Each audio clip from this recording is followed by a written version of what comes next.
Good morning, guys, from New Brunswick, Canada. Hope you're having a great day.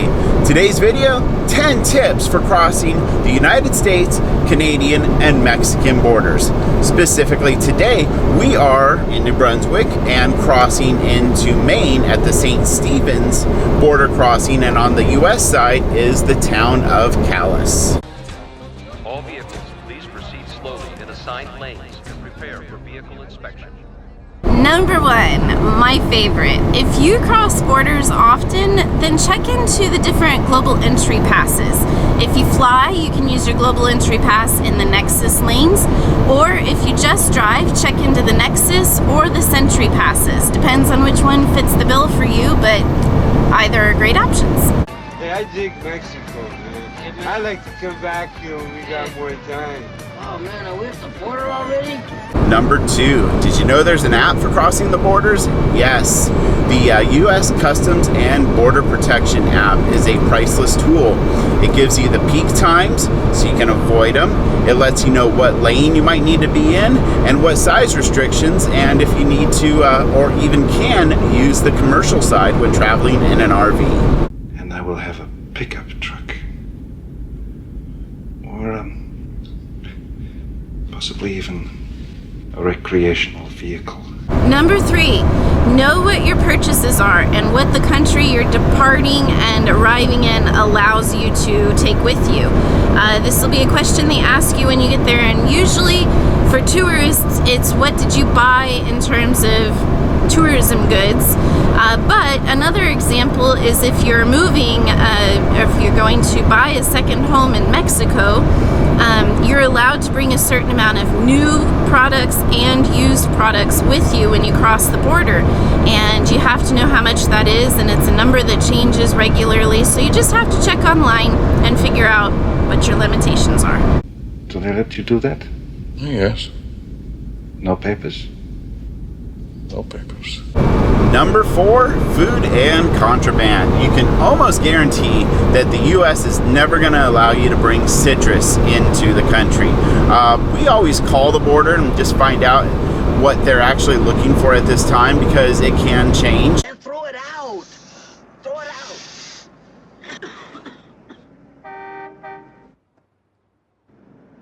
Now for the contraband, perfect example. Canada is legalizing cannabis in October of 2018. Washington State has legal cannabis. Crossing the border there is a federal border, which means you would be committing a federal crime. So just because something's legal in one country does not mean it's going to be illegal in the next. When you're going from the US to Canada, you're only allowed a certain amount of booze or alcohol or tobacco, and you have to register permitted firearms for transport, and some are just prohibited in general. One other little pro tip on bringing food in and out of countries is keep it in the original packaging.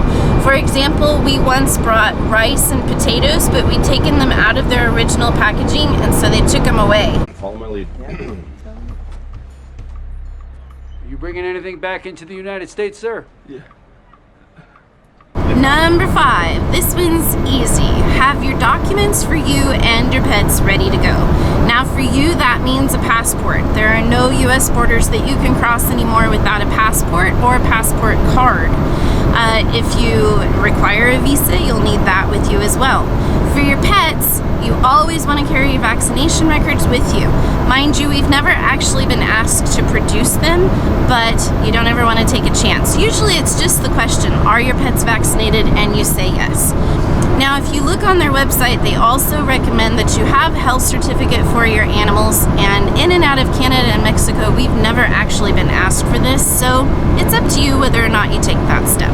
Just looks like a border crossing. It says Mexico. Oh, Lord. Gosh. What? I thought that said Texaco. We're low on gas. Number six, if you have a co-pilot, give them the job of being a navigator. This is very valuable on the southern border with Mexico, because the signage can sometimes leave a lot to be desired, and you also have to consider the line can be a mile or two long. So your navigation may take you to the border, but it's going to put you up the front of the line when the end of the line is about 2 miles away. Hello. Weirdest thing happened. We just kind of... Number 7 works for just about any border crossing you're going to encounter, and that is when they ask you a question, give them a yes or no answer, unless they ask you to elaborate. They're not interested in your long-winded stories. They want to figure out how to get you through the border and process your paperwork. How long you guys been in Mexico? A week. I mean, a day. Which one is it, a week or a day? Number 8, don't panic if they ask you to go to secondary. And I honestly believe that their computer just randomly flashes a little light and says, send this vehicle to secondary. Yeah, it can be a little frustrating after you've sat in line for hours, but just think they're doing their job. Folks, I need you to pull over and exit the vehicle, please. But... Okay, we've made it to the border. Number 9, if you're wearing a hat and sunglasses, remove them. And this goes for your passenger as well. Where's your home? Alaska. Where's your home? Alaska. You live in the same home? Yes. What are you doing here in Calais, Maine? We're returning from a month touring the Maritimes. Did you enter Canada together at the same time in this unit? Yes. You have one pet? Yes. One pet only? Yes. Is this a camper? Or Yeah, it is. Okay, why don't you open up the bag? All right. Welcome back. Thank you very much. Thanks. All right, that was easy. Not bad at all. Welcome back to the United States, honey. Thank you. You too. It's always so nice when they hand you your passports back and say, welcome home. You kind of realize, like, oh yeah, they're here doing this job for me.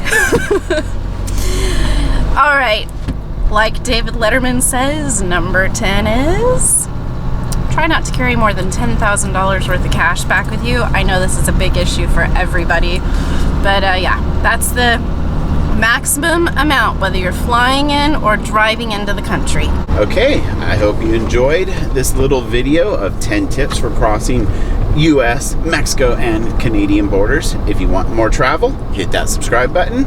We'll see you in the next video.